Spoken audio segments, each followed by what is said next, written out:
What up? It's your boy T Reaction. Today's Wrestling Wiz. About to check out this video from Wrestling Flashback called 10 WWE wrestlers who risked their spot to put others over as well too. Though sometimes it's all regardless if your character is a face or heel. I don't know why I just did that. Anyway, regardless if your character is a face or heel, it's always a good thing if you put your neck on the line for another wrestler, no matter what, as well too, because 9 times out of 10 you see the potential of them. You yourself see the potential of that wrestler more than the booker as well too, though. So it's always a good deal, regardless if your character is a face or heel. So anyway, other than that, we're gonna see those moments as well too. Well, let's get it.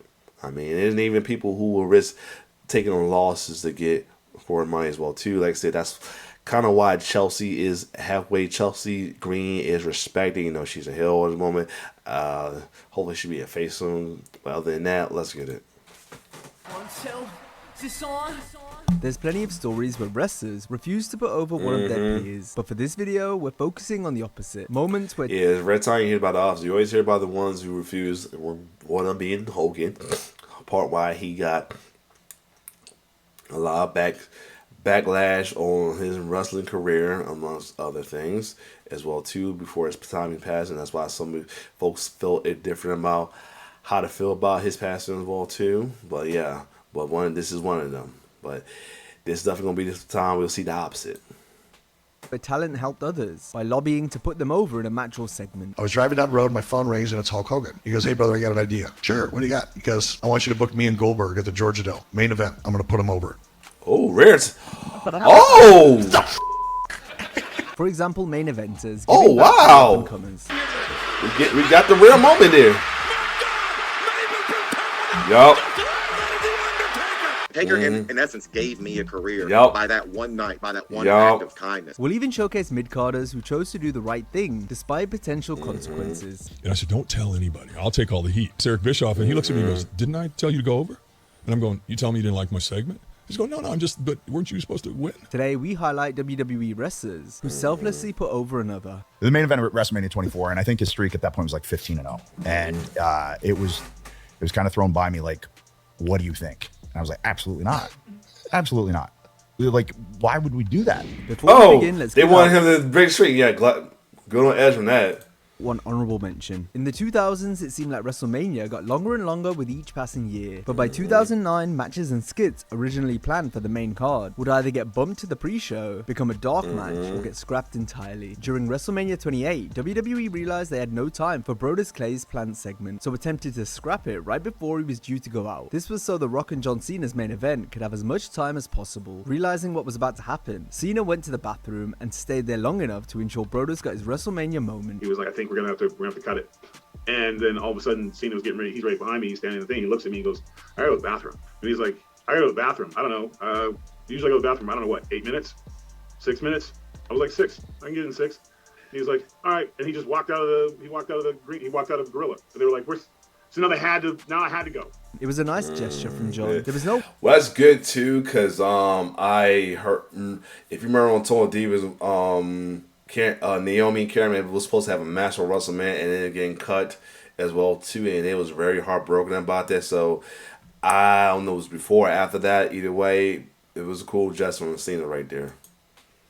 No way he could get in trouble given his stardom, so he decided to use his status to help a lower card talent in Clay. Nice.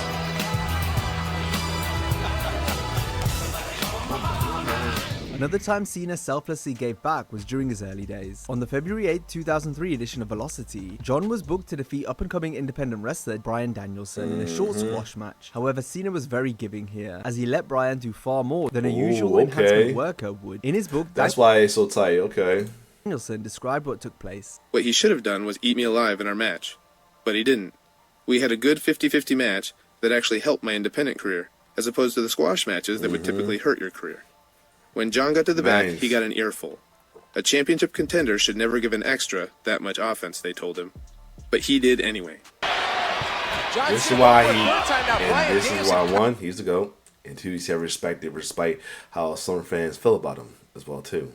I mean, they might feel more about respect to him now, but you know, he's ever respected. They may think he's the golden shovel and all that. Nah, he knows what to do. counters, and now look at that. Nice monkey flip there. John got chewed out backstage for this, since the bookers wanted him to look strong ahead of a match with WWE Champion Brock Lesnar. The next week on SmackDown, Chris Jericho had John's back during their feud in 2002. At that year's Vengeance pay-per-view, a lot of Cena moments, but connection with Cena, but I like it. Jericho was scheduled to defeat. And crazy, we see something with Jericho being involved. I saw this video about AEW's worst ratings idea. The recently debuted Cena. Chairman Vince McMahon initially had Cena winning, but he wasn't convinced by John. What kind of ruthless aggression do you have, Junior? Huh? Oh! Y2J had to talk McMahon into letting John go over. Jericho knew he didn't need to win, while the upstart Cena had to continue his momentum after a strong debut versus Kurt Angle a few weeks prior. And I remember I called Vince the night before the show and basically told him that me winning was the wrong finish. It should be John. Nice.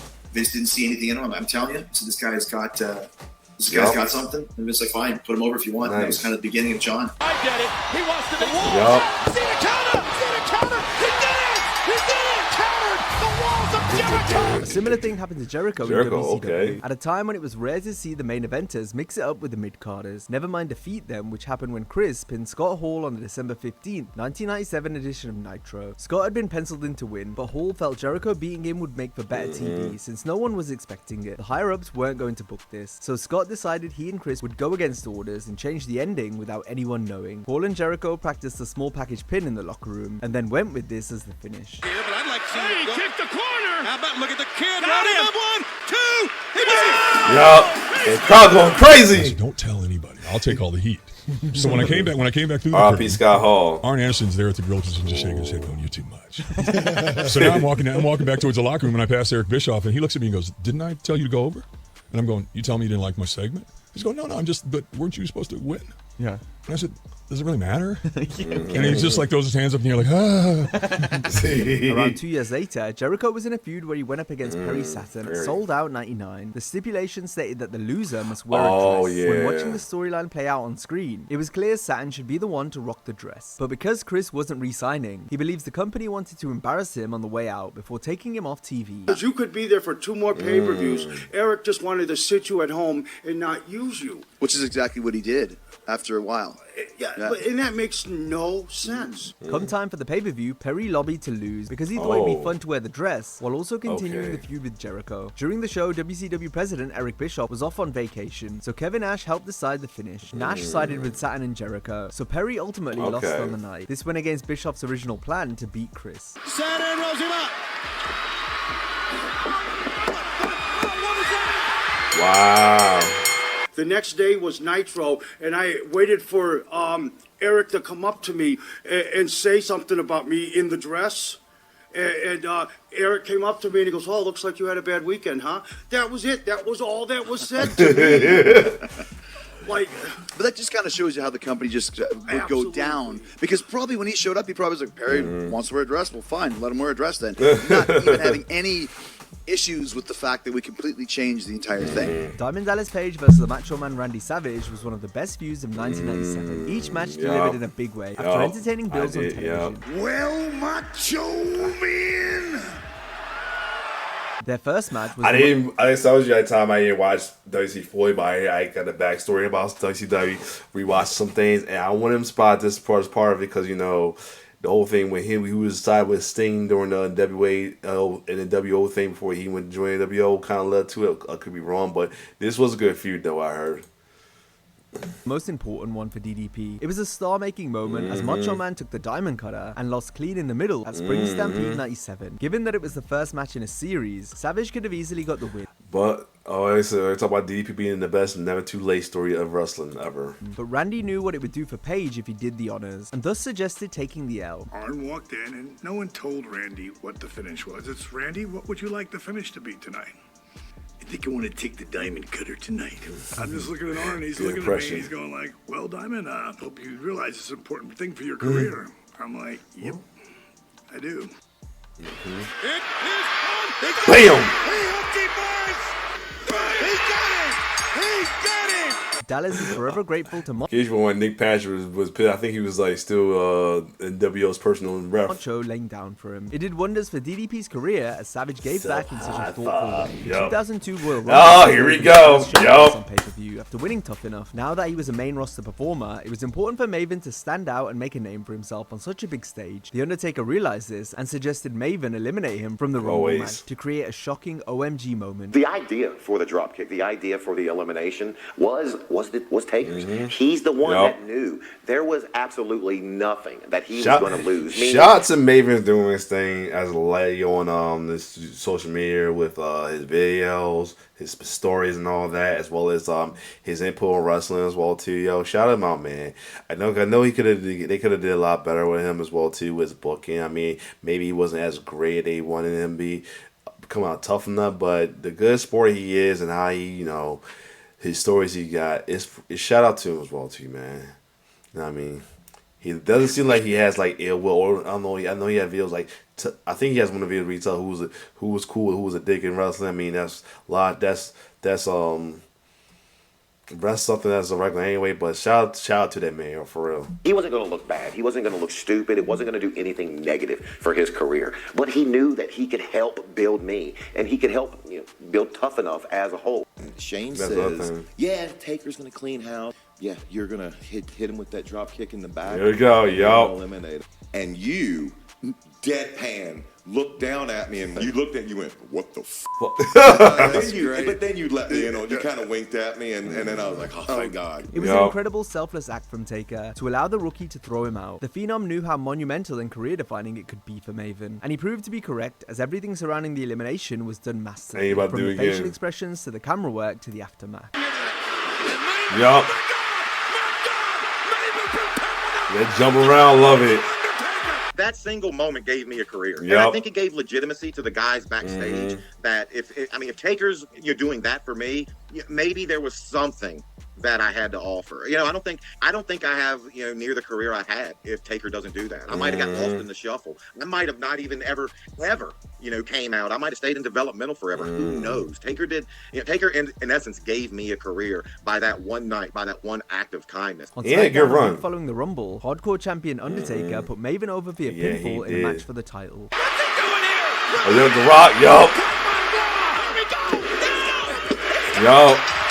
The Undertaker did something similar for Randy Orton on the May 30th, 2002 SmackDown. The Phenom gave the young Orton lots of offense in a good back. So they like tight too as well too. They worked together plenty of times though. He's another one that fell to the streak, but had a good run leading up to it. Back and forth contest. Vince told Taker off when he got backstage, though the veteran explained his reasoning. Get back up to Gorilla, and Vince gives him like, "What are you doing out there?" Taker says something along the lines of Vince, full circle, man, that's what we do. Isn't that what we're trying to do here? Get guys over? After The Undertaker amassed the 15-0 WrestleMania undefeated streak, WWE felt the right time to end it was at Mania 24 in Orlando. Edge was going to be the one to do it, but the Rated R Superstar wasn't on board. The main event at WrestleMania 24, and I think his streak at that point was like 15-0. And it was kind of thrown by me like, what do you think? And I was like, absolutely not. Absolutely not. All right. Like, why would we do that? No. That makes zero sense to me. Edge felt that he didn't need it since he was already an established main eventer. Plus, the streak was becoming so important. Unfortunately, somebody was too selfish to not lose to him. You already know what it is. The reason why the streak ended. Not talking about the ones after. I'm talking about the initial end of the streak, not the one that won by Roman. Don't go there. Getting rid of it would take a huge annual attraction away from the biggest show of the year. I'm already a made man. I'm in the main event of WrestleMania. What's it going to do for me?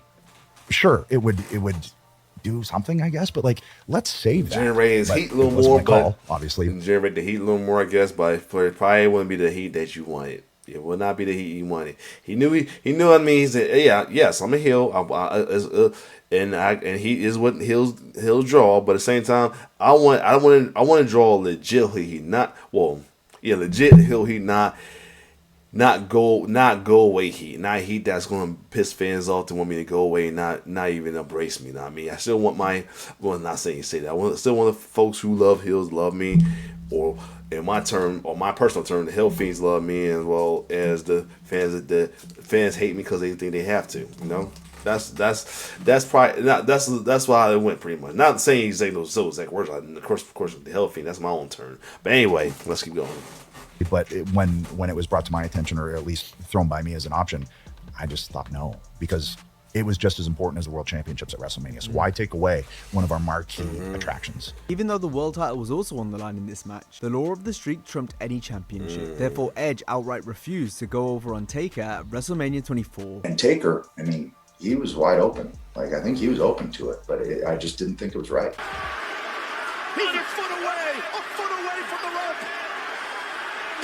And he tapped out. That's how much he respected the streak and me. Yeah, no, really. I mean, that just says a lot about human being he is. That's a real team player shit. Yeah, for sure.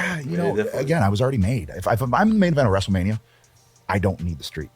I don't need to break that. In 2006, Gregory Helms suffered a broken nose that would keep him out of action for a month. But before he took time off, Helms was booked to wrestle Chris Benoit on the March 10th SmackDown. Backstage personnel were concerned given how bad Helms' nose was, but he was determined to work the match. Stephanie McMahon suggested Benoit win with the diving headbutt instead of the crossface to protect the nose. However, Helms insisted on Chris going over with the submission. Helms showed he was a team player by first resting when he could have sat out, and then ensuring he tapped out so Benoit could look strong, winning with his finisher.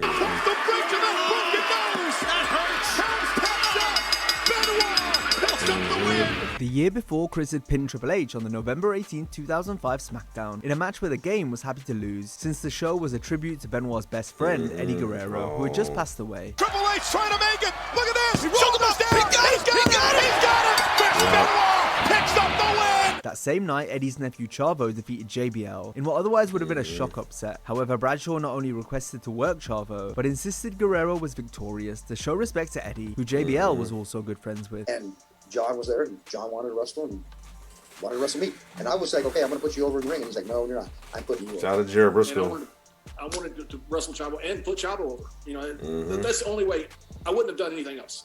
Never. But that was my tribute to the Guerrero family and to Eddie. This one's for you, Eddie. I hate that moment. That moment had to happen for the Java to drop that current weight gimmick though. I mean, I hate that his death. It took his death to drop the gimmick though. I mean, he probably would eventually drop his own, but it's like that death made it happen. Nice. Hulk Hogan is not someone that comes to mind when you think of those who selflessly put over someone in the middle of the ring. Usually whenever he did the job, the Hulkster would get his win back down the line. An exception to this rule was one of Hulk's most famous sauces, when he got beat by Goldberg for the WCW title on the July 6, 1998 Nitro. A week prior to the show, Hogan pitched dropping the belt to the white-hot undefeated Goldberg to create a huge moment in front of a packed house at the Georgia Dome. I was driving down the road, my phone rings, and it's Hulk Hogan. He goes, hey, brother, I got an idea. Sure, what do you got? He goes, I want you to book me and Goldberg at the Georgia Dome. Main event. I'm going to put him over.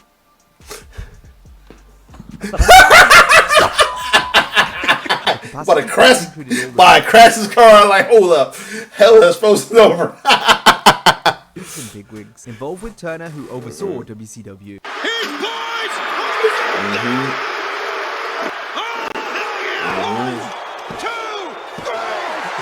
On his podcast, Chris Jericho contends that Hulk's decision to do the honors for Goldberg was politically motivated given the size of the show and who was in attendance. When that stadium show was coming up in Atlanta and it sold so many tickets out of the gate, Hogan was so fucking smart that he knew that all of the Turner executives would be there. Once again, you mentioned earlier, Mark, what am I going to do to ensure the next contract? Right. Let me do the biggest match possible with no buildup, as we know, Hogan versus Goldberg, in front of 50,000 people or whatever it was, and 1,000 of them are Turner executives, and 10 of those are the ones that pay his salary.